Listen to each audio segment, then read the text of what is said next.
let's wrap up with the little bit that we do know about this anyway, that you alluded to, Ewok, Alex McWhirter. So if you don't know that name, which it's possible by this point, so he last cycle, I think it actually would have been March of 22. Yeah, Mhm. is when Hedron and Icosa, I mean, at least one of them anyway, Hedron, I think, Hedron launched. first. Right. Yeah. So Hedron was essentially a way to take out a loan against your hex stakes. So that is something that Alex came up with back at that time. And you can, to this day, if you have hex stakes on Ethereum or PulseChain, up until the time that you're ending them, you can mint your free Hedron on all of those stakes. May not be worth all that much right now, but it is something that you can do. And then also, he launched Icosa, which is more so tied to the value of the T share. And as time kind of goes on here, really seems to be the token out of those two to focus more on. Like if you want even more leverage on Hex, Icosa is probably the best way to go, as it's tied to what's going on with the T share for Hex stakes. So really a great creation. One of the very few creations that Richard Hart actually called out, as liking and appreciating. Another one of a few mechanisms that have been attempted over the years to make Hex long-term staking behavior, like basically incentivize it a little bit more. And it really sucks, but we haven't heard much from Alex over the last couple of years. He popped up at one of the conferences and was in there for a bit, I know, but he has tweeted sparingly. I know that he's got a whole, whatchamacallit, not a lab, but it's got a whole warehouse. Yeah, in center. like Texas. Yeah, I don't know where it's at, but Yeah. it's definitely a network center of a lot of equipment Stuff. and servers and a lot of stuff. Yeah, so needless to say, he's been working hard. So the thing that he's floated these ideas for a while pretty concretely is that because of the split of, the dealing with the Ethereum and PulseChain thing and having Hex on both chains, having Icosa and Hedron on both chains, how would he kind of attack the issue of those? And it sounds like he was going to make one token called Icosa Hedron, where what you would essentially do is any of either token that you already hold, you can send into an address, like a burn address of some sort, and then you would be rewarded with, or not rewarded, I guess, you would be then given the new Icosa Hedron tokens, 1-to-1 for whatever you sent in. So that's what we've kind of been waiting for. Haven't really heard anything on that. And then finally, we did hear very little from him, but we did see a tweet anyway, where he seems to be pretty happy, of course, that Richard is back, and he's talking about a new thing, this Sigma protocol. There doesn't really, I don't see any information really on it. He just kind of added it, and a lot of us followed it. Maybe we can intimate something from what he's posted here additionally, which just says what is needed more right now than ever is unification, something that nearly every person on PulseChain can point at and say, I like that.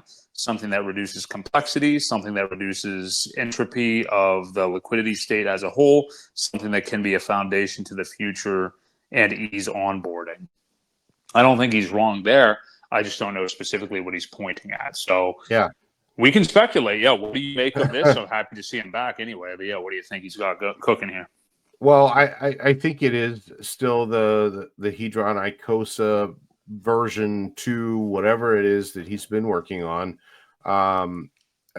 Again, I hate to speculate because minds like his are way up here, and I honestly have no idea. For the longest time, though, when he did, it was just his words alone, though, kept the Ethereum Hedron and the PulseChain Hedron prices very similar for the longest time. And I don't know how far off they are now, but just the thought of being able to swap them one for the other and be the same value was pretty incredible just by him saying that. So I found that very interesting, on just the speculation of a platform that would do that.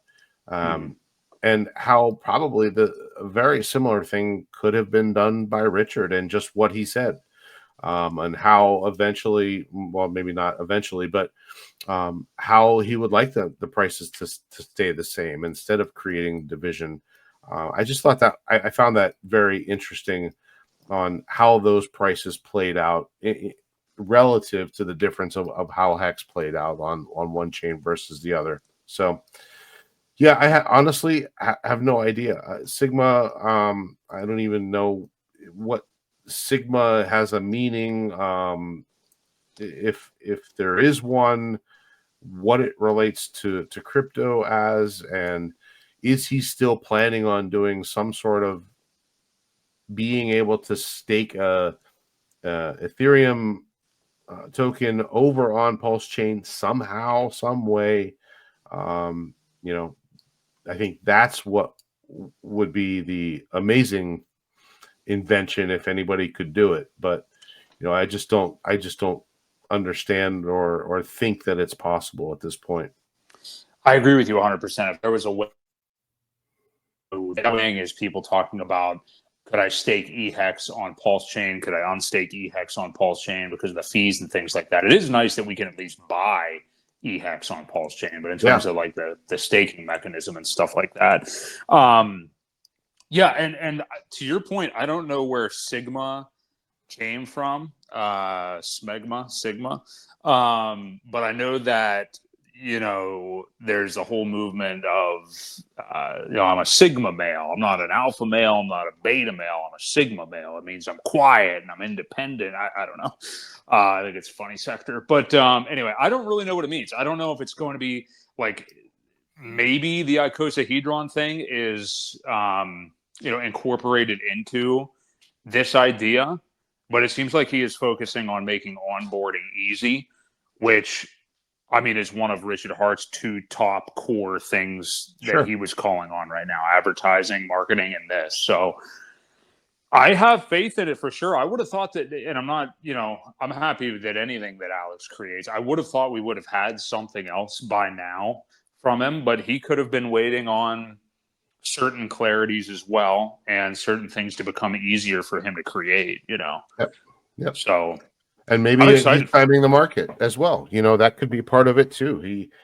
He's a smart guy, and I think a lot of websites out there currently use the APIs that he provides for a lot of people. Hex Scout, I think the Go Pulse, they are, a lot of those guys are all using the APIs that Alex provides from his systems. So yeah, it could be all timing issue. Yeah, that's true too. But I mean, Alex really has proven himself as somebody that's created some awesome stuff within the ecosystem. Obviously, the HSI auctions were very popular at some time. I don't hear many people talk about them as much now, but also you just don't even hear people talking about staking Hex a lot now either. We don't. So. And there's probably things you could get some pretty good value for some T-shares if you were to go in there and take a look. I haven't looked in a while myself. I know there was quite the discount on T-shares though at one point where you could get them for, just a couple bucks when they were a lot more than that if you tried to buy them yourself. Some of that stuff I think could be a sneaky play as we get going here. I mean, you and I have talked about, like, in the bull market, Hex having a revenge, and almost nobody in crypto is up for a long-term mindset anymore. I mean, it's so crazy because we're another cycle in, but it seems to have gotten, in a way, more degen. You know what I mean? Because last cycle, I mean, Hex was a huge narrative. DeFi staking and yield was a gigantic narrative, like maybe the central narrative other than NFTs or GameFi and crap like that. DeFi platforms and staking was really it. Here we are now, and I guess this is a doomer way that you can look at it, but I mean, what have we really got? We had 2024 pump.fun token mania. I mean, that's really what it's been. I mean, look, memes definitely have their place. They're not going away. They're going to exist in crypto. And I'm not even, like, I advocate for memes. I think that's great. I just wonder if this industry is going to be a serious part of, the future of finance, which it clearly is, when is a market going to come to a long-term yield mechanism like Hex or anything similar again? What will make that shift happen? I just don't know. Right. Yep. Any thought on that? I don't know. No, Go ahead. Yeah. I have no idea which way it's going to go. What will be the narrative of this cycle? That's what I was saying. I mean, it was earlier, last time it was the NFTs that really overloaded everything. And I just don't know what it will be that comes out as super, super popular this time.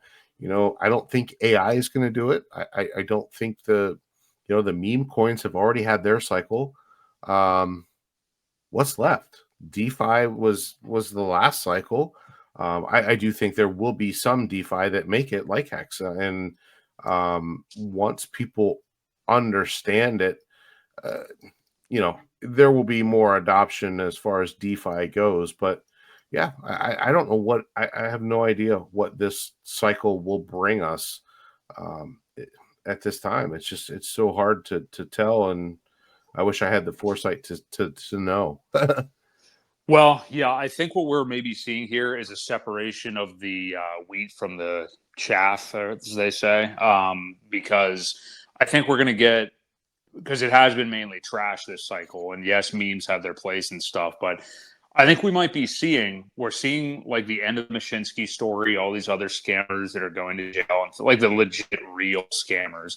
And I think we're, with the Richard Hart victory and the things we're seeing like that right now, you're starting to see like, okay, here's multiple cycle people that are building something real and not going for a cash grab versus the actual scammers. You had Sam Bankman-Fried in that whole group.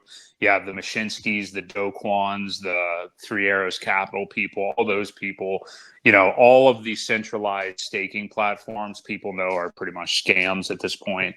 Right. And then you see a guy like Richard who just set a gigantic precedent that people are going to take notice of and be forced to later this year. So it's going to be interesting. I mean, he is trying to be, again, he's talked about like having a legacy and, being in it for the glory. And I think we're seeing these people who are sticking around for multiple cycles to make a huge impact, and the market will take notice of that, Yep, they sure will. And, Bitfinesse brings up something that's, not talked about too much, but there are going to be people that stake Hex, just like people who lost their Bitcoin along the way, and they're trying to go back and find a garbage in a landfill somewhere because they threw away a hard drive or things like that.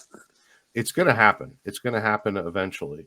And one last thing I had to say is, Viper Styles, I did not call for a $1 million Bitcoin. I want to make that clear. Put it out there. Not this cycle, not next cycle. Not for a while. Maybe next cycle, but definitely not this cycle. You never know. We're gonna have to start calling you Ewok Sailor. I think we've got a couple more cycles before we hit $1 million Bitcoin. Yeah. Well, it remains to be seen, but that's our thoughts on what's going on with Alex.